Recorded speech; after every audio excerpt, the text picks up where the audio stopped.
This should be played at high volume, preferably in a residential area.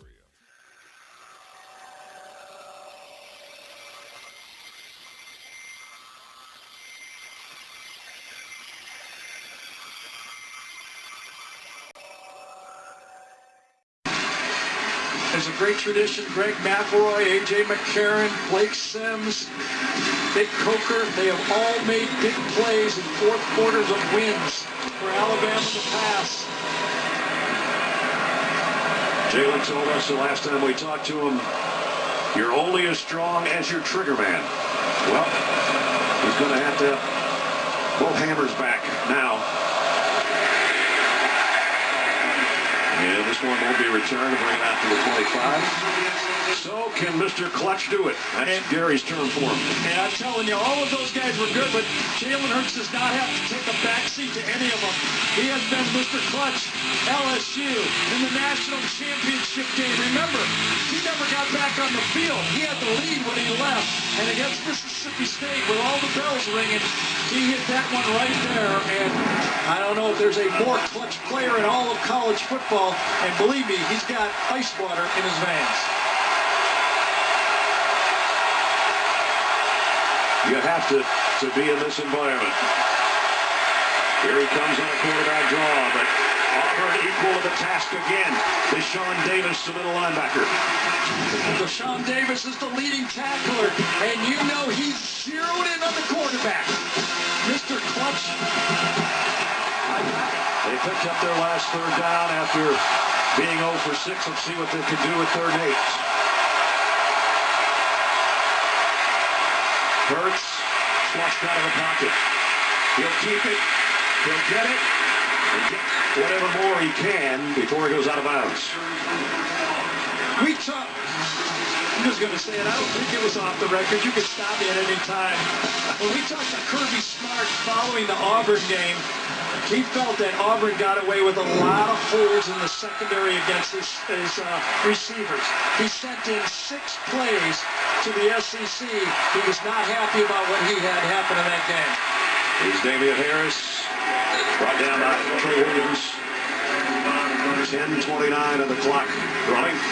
Well, Mr. Clutch just produced, with the help of his line, 2 big fire, and I don't think Jalen Hurts was ready for the snap. I mean, everything seemed to be a bit confused on that play. They weren't trying to snap it to Scarborough, were they? I don't think so. I know Jalen Hurts was not expecting it. Whatever the case, it's 4th down. Well, you can't hide here. And what do you do if you're Auburn? Oh, he did it again. And now Hurts has to cover it again. He couldn't even pick it up and try to do something with it. Auburn takes over on downs back at the 40.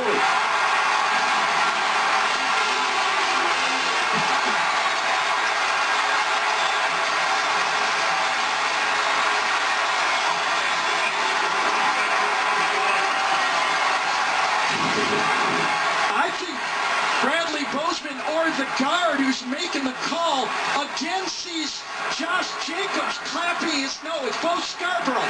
Watch Bo Scarborough clap his hands, and the center thinks it's the snap call. Exactly. Back-to-back plays, a self-destruction by Alabama. Let's go back. When we freeze it, we'll count. I'll start from the backside this time, okay, and try to do it a little bit cleaner. All right, there it is. Here's 1, 2. After review, there were 12 men on the defense. That's a 5-yard penalty. It'll be 4th down and 3 at the 33-yard line. Remember, the motion penalty is not reviewable. Just the 12 men on the field. Gus is asking for the motion and the false start. It's a bad break. That's all you can say. It's a bad break. You have to overcome it.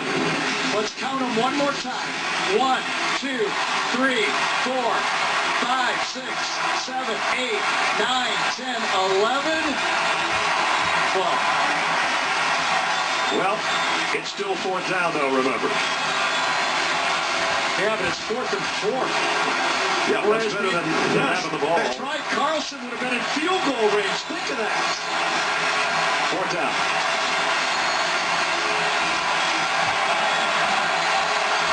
get a snap clean here to Hurts, and can he pick up 3 yards? Or Damian Harris, maybe. Hurts will try to do it with his arm. Lobs one's got it complete. Not going to get there, though. Robert Foster. Foster's brought down a yard shy. That's a tough throw if you're a quarterback. Making a 2-yard throw in this situation. With all of these athletes on the field for Auburn, you throw a ball underneath like this. Auburn is playing zone. They're letting everything happen in front of him. And Foster, if he would have turned up 1 second earlier, might have had a chance. But Carlton Davis makes the tackle, and it's a sure tackle. It's a play. I think this was a play by Auburn. Obviously, it was Damian Harris. Offside. On the defense.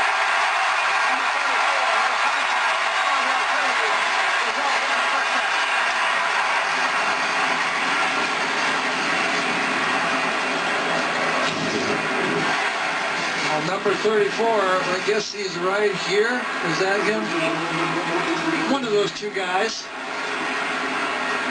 Oh, the center does a little bit of a kind of a butt bob on the play. Dips his butt, and Damian Harris goes for it. Here comes some more. Kerryon Johnson. Oh, he got hurt. And did he drop the ball? I don't know, but Evans is going the other way with it. Kerryon just pulled up on his own there. But you can't let go of the ball. I think he was down. I think his knee was down on the play. You can see he pulled. I think it's going to be, but think about this. Auburn with the lead. Auburn plays Georgia next week if they win. Could they be losing Kerryon Johnson? So Alabama's down to 1 timeout and 5.5 to go. Well, we've always talked about controlling your own destiny. You don't want to let the committee make a decision because goes a lot of different ways, doesn't it? That's all the things I've heard this year, and what the committee, how they make up their mind. That's sort of like driving in Atlanta. That is a flow chart. And I've heard Jeff Log and Curry Holcutt use every one of those words. Jerry Jeudy, so much attention to Calvin Ridley. Jalen Hurts would watch Jerry Jeudy right here get open for a touchdown. Right there, right up the seam, had him. He was all eyes on number 3, though. Remember when we told you earlier that Alabama's number 1 in the country on 4th down conversions? They better be, huh? They better be. Here's the game.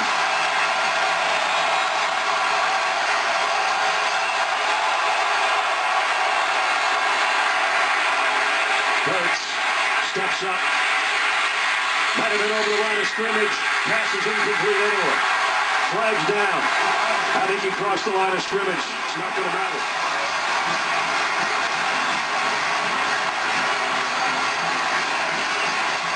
Well, you know, something is going to have to give if Alabama gets in this thing, right?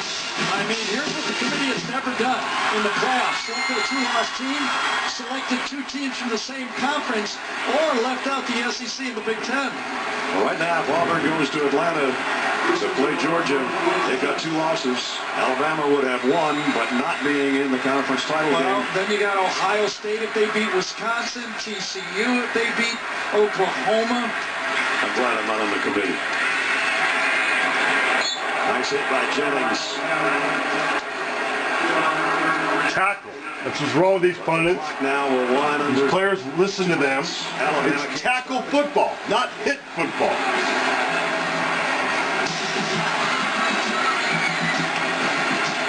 The biggest game number 8 says he's ever been in. A Heisman Trophy winner from the past.